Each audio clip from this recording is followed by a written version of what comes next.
Hello, আসসালামু আলাইকুম। কেমন আছেন সবাই? আশা করছি ভালো আছেন। তো আগের ভিডিওর প্রমিস অনুযায়ী আজকের ভিডিওতে আমি যে বিষয়গুলো নিয়ে কথা বলবো সেটা হচ্ছে ইউকেতে কম খরচে কীভাবে পড়তে যাওয়া যায়। তো পুরো ভিডিওটা দেখতে থাকেন না টেনে। আশা করছি ইউকের বেশ কিছু ইনফরমেশন পাবেন। So let's start. তো বন্ধুরা, ইউকেতে বেশ কিছু ইউনিভার্সিটি আছে যাদের টিউশন ফি অনেক কম।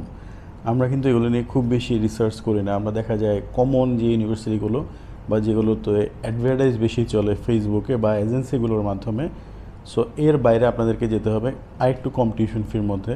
তাহলে আপনি পেয়ে যাচ্ছেন আপনার কম টিউশন ফি রেঞ্জেস কোনগুলো। সো আমরা একটু স্লাইডে দেখে আসি যে এই ইউনিভার্সিটি কোনগুলো।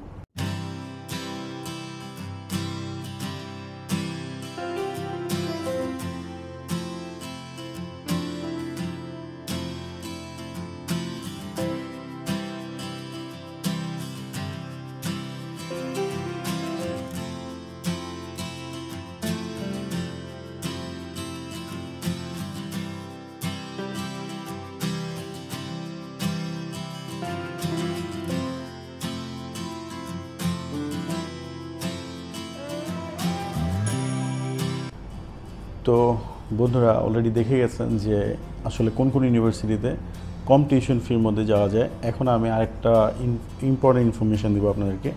সেটা হচ্ছে ব্রিটিশ কাউন্সিলের আন্ডারে বেশ কিছু স্কলারশিপ আছে। এর মধ্যে একটি হচ্ছে GREAT, great scholarship. Great scholarship শুধু মেয়েদের জন্য না, এটা ছেলেরাও অ্যাপ্লাই করতে পারে। £10,000 এখানে স্কলারশিপ দেওয়া হয়। সো আপনার টিউশন ফি যদি হয়ে থাকে £12,000, আপনাকে যদি এই স্কলারশিপটা আপনি অ্যাভেল করেন তাহলে কি দাঁড়াচ্ছে, 10,000 লেস হয়ে যাচ্ছে। Only you have to pay £2,000, which is nothing.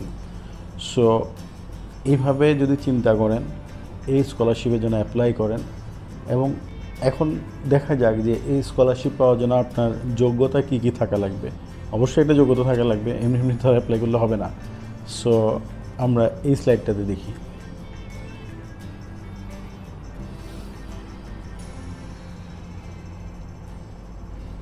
So বন্ধুরা, আশা করছি বুঝে গেছেন যে ইউকেতে এখনও অনেক ভালো ভালো অপশানস আছে। চাইলে আপনি কম খরচের মধ্যে ঠিকই পড়তে যেতে পারেন। তবে হ্যাঁ, মাথায় রাখা লাগবে আমাদের এম্বাসি ফি বেড়ে গেছে, IHS ফি বেড়ে গেছে। সো সেদিক থেকে ইউকেতে আমাদের ফিজের পরিমাণ বেশ কিছু অংশেই বেড়ে গেল। বাট স্টিল আপনার এই অপশনগুলো যদি ট্রাই করেন, হয়ে যায়, তাহলে তো আলহামদুলিল্লাহ। এখন আসেন 2026-এ আশা করছি আমরা বেশ কিছু চেঞ্জেস আসবে। এর মধ্যে বড় একটা চেঞ্জেস আসার অপেক্ষায় আছে, সেটা হচ্ছে ওরা ডিপেন্ডেন্ট আবার চালু করতে যাচ্ছে। Yes, this is right.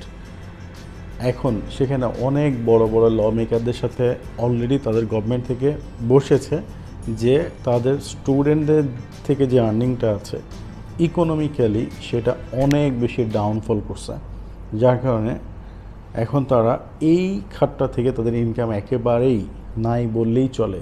কারণ আমরা সবাই জানি যখন ডিপেন্ডেন্ট ওপেন ছিল তখন স্পাউস বেবি সহ অনেকেই গেছে, তখন একটা মেসাকার হয়েছিল। বাট এখন সেটাকে একটা সিস্টেমেটিক ওয়েতে এনে আবার চালু করার একটা আমরা কথা শুনছি। সো এটা যদি চালু হয় তাহলে 2026 এটা হবে অনেক বড় একটা অপশান। এখন তাহলে আমাদের করণীয় কি? আমাদের করণীয় 2026-এর এটা যদি জানুয়ারি থেকেও স্টার্ট হয়, আপনার কাজ হচ্ছে এখন আইএলটিএসটা রেডি করে ফেলা। ইয়েস, আপনাকেই বলছি, আপনার কাজ হবে এখন আইএলটিএস দিয়ে ফেলান। আপনার ডিপেন্ডেন্ট যে আছে তাকেও আইএলটিএস দিয়ে ফেলান, যাতে করে সেখানে যাওয়ার পরে ইংলিশের যে ব্যারিয়ারটা আছে এইটার মধ্যে পড়তে না হয়। ক্লিয়ার? সো এখন থেকে বাসায় ইংলিশ ছাড়া কোনো কথা হবে না। যাচ্ছেন ইংলিশ কান্ট্রিতে, অবশ্যই ইংলিশ জানতে হবে, অবশ্যই ইংলিশে কমিউনিকেশন করতে হবে। সো এটা একটা বড় একটা প্লাস পয়েন্ট যে আমাকে অন্য আরেকটা ল্যাঙ্গুয়েজ শিখতে হয় না। আমরা জন্মের পর থেকেই কিছু না কিছু ইংলিশ শিখি এবং অল টাইম ইংলিশ আমরা বুঝি। দেখা যায় অনেকাংশে বলতে পারি না, বাট আমরা ইংলিশ বুঝি। ব্রিটিশরা এখানে শাসন করে গেছে। সেই সময় ব্রিটিশদের সময় থেকে যদি চিন্তা করেন, তখনকার ক্লাস 3 বা 5 পাস, তারা দেখা যায় এখনকার অনার্স পাস করেও যারা বের হয় তাদের থেকে ভালো ইংলিশ বলতে পারতো। কেন? কারণ ইমিডিয়েটলি তখন তারা ইংরেজদের আন্ডারে ছিল, সব কিছুতে ইংলিশ ইউজ হতো। সো আমাদের দেশের মানুষ ইংলিশ বুঝে, এটা ভেরি সিম্পল, জাস্ট হচ্ছে এটা প্র্যাকটিসের ব্যাপার। প্র্যাকটিস করেন, ভালো করে করেন, ইউকের জন্য প্রিপারেশন নেন। আমি বলবো এটা, আমি আশাবাদী 2026-এ আবার স্পাউস অপশান ওপেন হতে যাচ্ছে ডিপেন্ডেন্ট সহ। সো এই জিনিসটা মিস করবেন না, এটা আপনারা আশা করি ধরতে পারবেন। সো এটাই, ইউকে নিয়ে আর এর চেয়ে বেশি আপডেট দেওয়ার আমার কিছুই নেই। আমি আরেকটা ভিডিওতে যেটা নিয়ে হয়তো কথা বলতে পারি সেটা হচ্ছে ইউকের পুরো প্রসেসটা নিয়ে। সো সে ভিডিও দেখার আমন্ত্রণ জানিয়ে আজকের ভিডিও আমি এখানে শেষ করছি। আশা করছি ইউকের ওপর বানানো হবে ওইটাই আমাদের এই সিরিজের লাস্ট ভিডিও। এরপর আমরা অন্য কোনো ডেস্টিনেশন নিয়ে কথা বলবো। সো সেই পর্যন্ত সবাই ভালো থাকেন, সুস্থ থাকেন, কমেন্ট করে জানাবেন। অবশ্যই সেই কমেন্ট করবেন না আবার যে ভাইয়া ইউএস নিয়ে কথা বলা ছাড়া অন্য কোনো ডেস্টিনেশন নিয়ে কথা বলে না। এটা নিয়ে আশা করি আর কোনো কমেন্ট পাবো না। ঠিক আছে, তো আজকে এই পর্যন্তই। ভালো থাকেন, সুস্থ থাকেন। আসসালামু আলাইকুম।